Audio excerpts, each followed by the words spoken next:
The footage shows a person carrying a backpack and holding a flashlight, attempting to pry into the house. He is clearly snooping around, trying to gain entry. However, after a brief moment, the individual makes the decision to abandon his plan.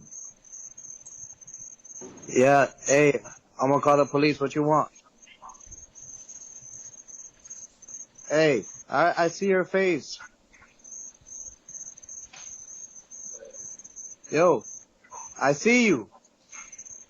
He hop on his bicycle and ride away from the scene, perhaps realizing that he has been caught on the doorbell camera or encountering some obstacle that deterred him from proceeding further.